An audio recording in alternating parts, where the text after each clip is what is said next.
शरीर से पूरी तरह अपंग, व्हील चेयर पर बैठा ये इंसान, जिसका शरीर तो पूरी तरह बेजान था, लेकिन दिमाग एक आम आदमी से कई गुना ज़्यादा ताकतवर था। Steven Hawking. जब वो महज 21 साल के थे तब डॉक्टर्स ने पाया कि उनको एक लाइलाज बीमारी है।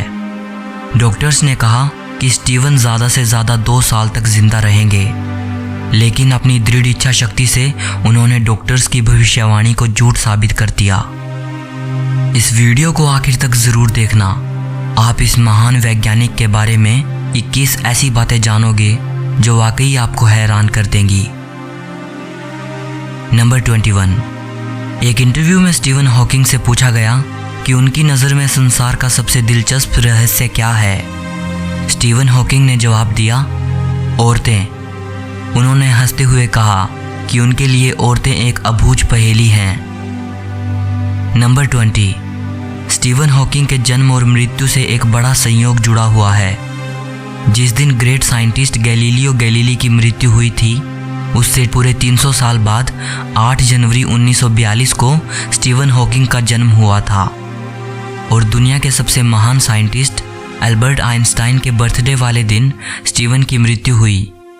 गजब की बात यह है कि ये तीनों ही अपने समय के सबसे महान साइंटिस्ट रहे।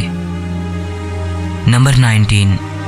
2010 में दिए एक इंटरव्यू के दौरान उनसे पूछा गया कि आप अपने बच्चों को क्या सलाह देना चाहेंगे। प्रोफेसर हॉकिंग ने जवाब में कहा, मैं अपने बच्चों को यहाँ 3 अहम सलाहें देना चाहूँगा।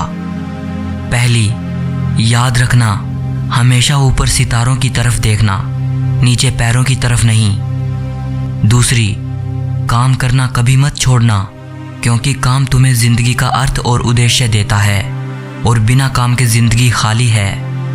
तीसरी, अगर किस्मत से कभी तुम्हें तुम्हारा प्यार मिल जाए तो उसे कभी मत छोड़ना। नंबर 18। स्टीवन हॉकिंग एक मीडियोकर स्टूडेंट थे।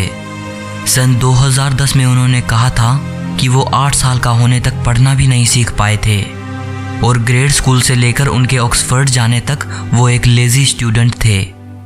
I wasn't the best student at all. My handwriting was bad and I could be lazy. Number 17। एक मीडियोकर स्टूडेंट होने के बावजूद स्टीवन को उनके स्कूली दिनों में आइंस्टाइन कहा जाता था, क्योंकि उनको स्पेस टाइम यूनिवर्स के बारे में गजब की अंडरस्टैंडिंग थी। नंबर 16। एक इंटरव्यू जो ब्रिटिश न्यूज़पेपर द गार्डियन में पब्लिश हुआ था।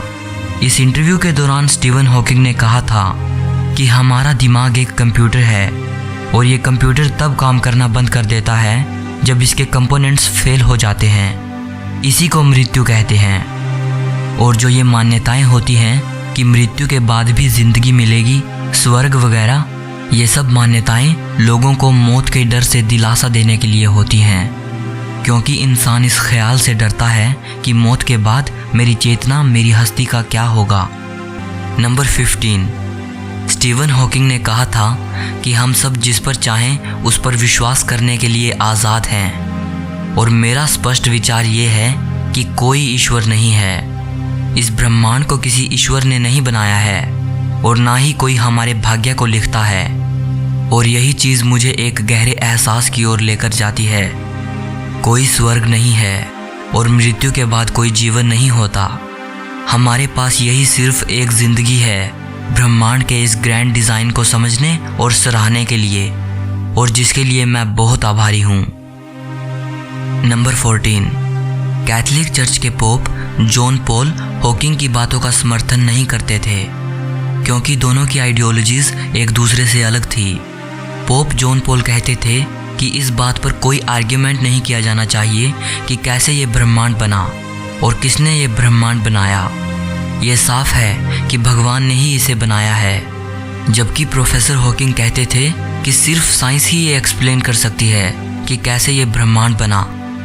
उन्होंने कहा था कि हम सबको अपनी ज़िंदगी के लिए और इस दुनिया में हमारे वजूद के लिए भौतिक विज्ञान के नियमों का आभार मानना चाहिए, ना कि भगवान जैसी किसी सत्ता का। नंबर 13। स्टीवन हॉकिंग मानते थे कि हमारी दुनिया से अलग दूसरे ग्रहों पर भी जीव हो सकते हैं। उन्होंने एक बार कहा था कि इस अनंत ब्रह्मांड को देखते हुए ये लगता है कि एलियंस सचमुच होंगे, लेकिन हमें उनसे संपर्क करने की कोशिश नहीं करनी चाहिए। ये हमारे लिए खतरनाक साबित हो सकता है। स्टीवन हॉकिंग ने चेतावनी देते हुए कहा कि एलियंस रिसोर्सेज के लिए पृथ्वी को भारी नुकसान पहुंचा सकते हैं।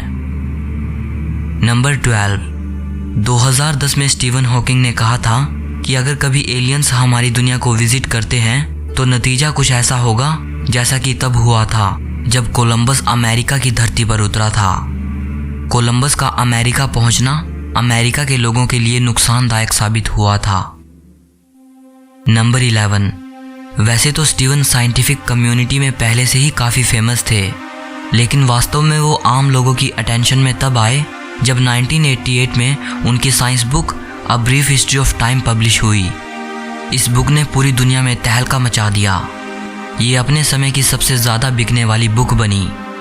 150 हफ्तों तक New York times best seller list में रही और सारे रिकॉर्ड्स तोड़ते हुए 237 हफ्तों तक British Sunday times best seller list में रही।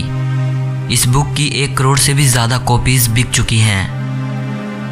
नंबर 10, प्रोफेसर हॉकिंग कहते थे कि उन्होंने हमेशा से ये सपना देखा था कि वो साइंस पर कोई ऐसी बुक लिखेंगे जिसे आम लोग भी आसानी से समझ पाएं।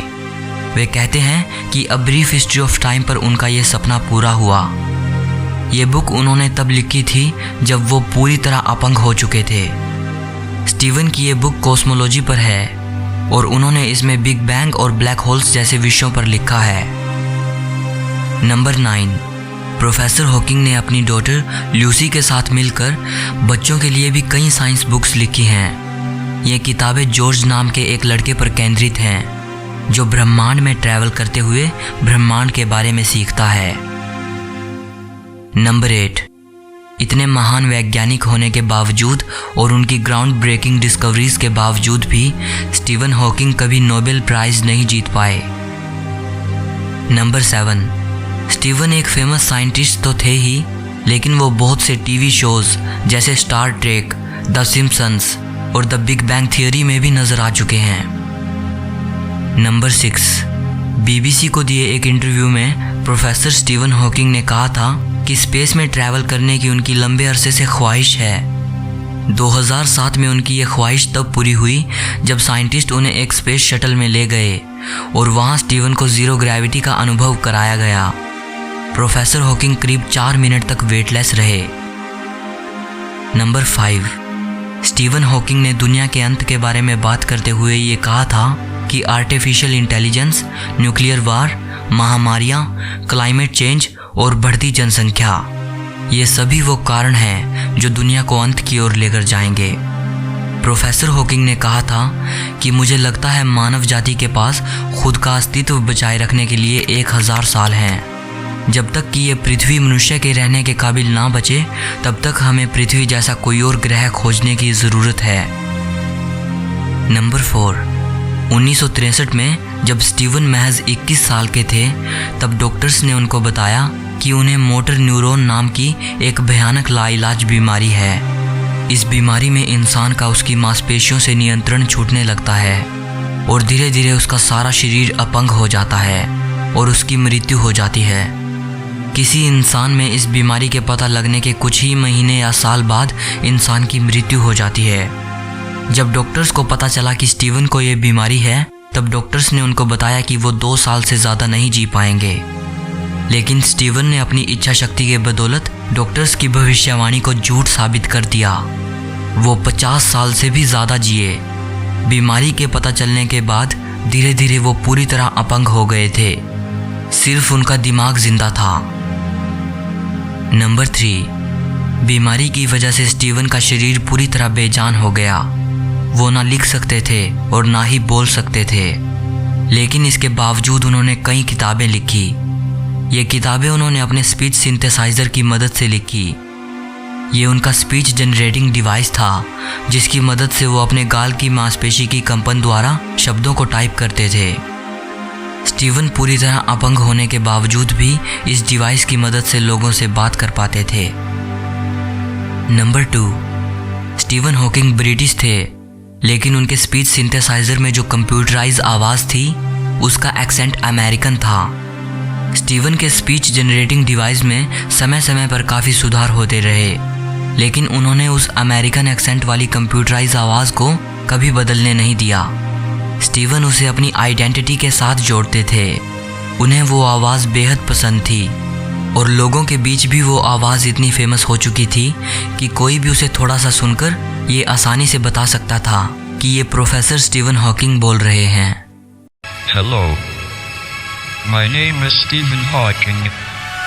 Physicist, cosmologist, and something of a dreamer.